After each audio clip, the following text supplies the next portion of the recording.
Jae'Sean, do you get a kick out of when you see Celtics on the other uniform? I mean, yeah, I do.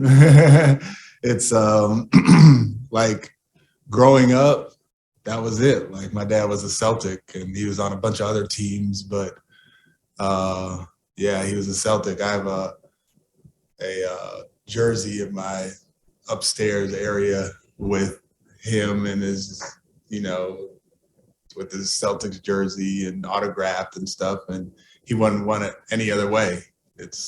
He was a Celtic, and it was about the Celtic way and Red Auerbach and Tommy Heinsohn and Dave Cowens and Don Nelson and all these people who are special in my life. And yeah, it's always pretty cool to see that uniform. Christian, after the last game, talked about trying not to get too high after a win. As a coach, how do you prevent that? How not to get too high after a win? Yeah. I think it's all about our approach. We try to make it to where if you were to come into one of our practices, you wouldn't have known whether we won or lost the day before. And we approach things in a way where we're not super emotional about things. We are tactical. We try to learn from what we did in the previous game and kind of move on. In an 82-game season, it's impossible if you're going to be emotional about every single game. Like, you'll just burn yourself out. So part of my job is to hopefully level that out a little bit, level out those emotions and make it a little bit easier for them.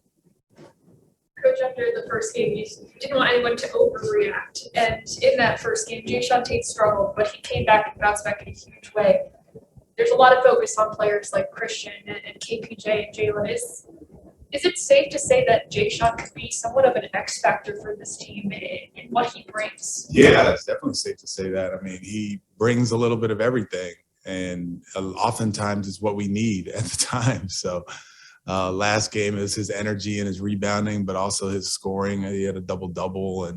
And when we were kind of wavering as far as our execution or maybe shooting a shot off one pass or no passes, he's the guy who gets a cutting basket or an offensive rebound or gets to the free throw line and makes it to where we can withstand those little bumps in the road. But what I liked about him, he's shooting it freely.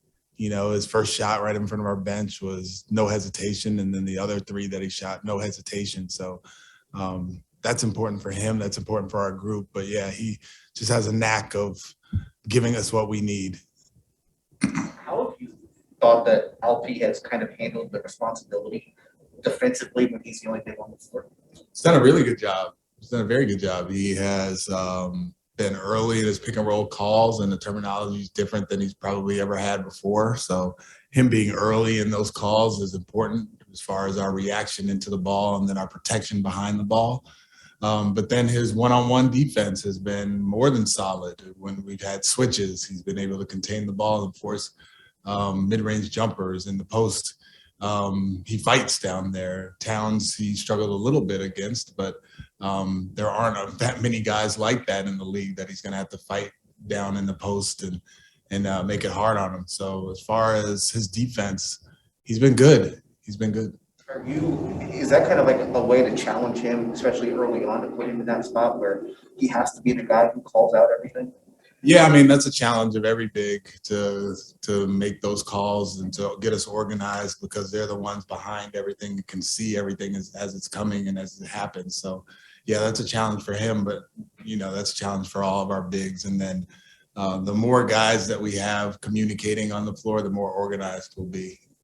Talked about spacing as something that clicked for you last game. Let's say theoretically you don't shoot 45% from three this game. How do you keep defenses honest? Yeah, it starts with us on the defensive end. If we can get stops where we can run out, then playing fast and getting in transition and beating, I continue to say, but beating the defenses before they get set, that is what we want to do. We don't want to be a half-court team and grinding and all of that. So yeah, that's the way to combat poor shooting or poor spacing or whatever. If we're getting the ball up the floor quickly, then we'll have early opportunities and not be playing against defenses that they are set or, running plays that they probably walk through in the morning and know kind of how to guard and what's coming. Stephen, Marcus Smart, one of the better defensive guards in the league. What type of a challenge does he present for Kevin Porter Jr. and Jalen Green tonight? I mean, physicality, first and foremost, will to be a top-notch defender, experience. He just has a tenacity about him that is not replicated in this league by many guys. So, it'll definitely be a challenge, but his physicality and strength are two things that are definitely going to stand out in the matchups against those guys. So we don't want to be trying to bang and playing in short spaces. We want to be playing in wide spaces. So we hopefully won't have to deal with that physicality quite as much. What is Daniel Theis brought to your team, pairing him with Christian?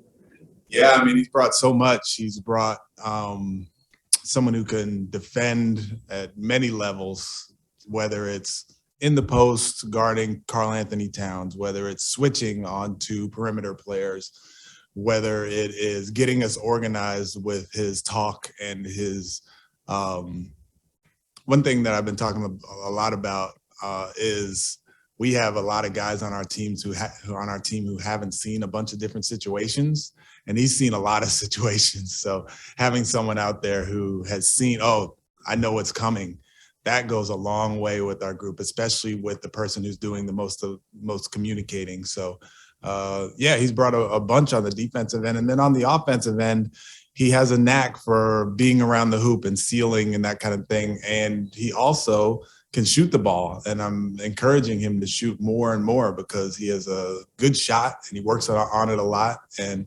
him spacing helps our group. It helps everybody on our team, whether it's him drawing his defender, him opening gaps for others, or him knocking down shots. What does Gerald Green bring to your coaching staff? Oh, I mean, a lot. He brings just a great person, first and foremost. And I don't really know him that well.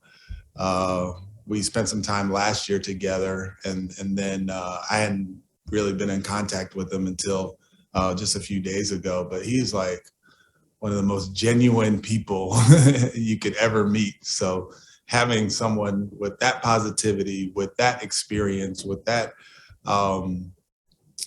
kind of mentality is good for our group. And he's been through everything. He's been in the G League. He's played overseas. He's been a first-round pick. He's been a starter. He's played minutes in big playoff series, and he's done a little bit of everything. So having someone around like that is important for our guys because we need as many people that we can draw from as far as experience is concerned. But they have to be good people first and foremost, and he's like right at the top of the list. Thanks, Bert. Thanks, Sarge.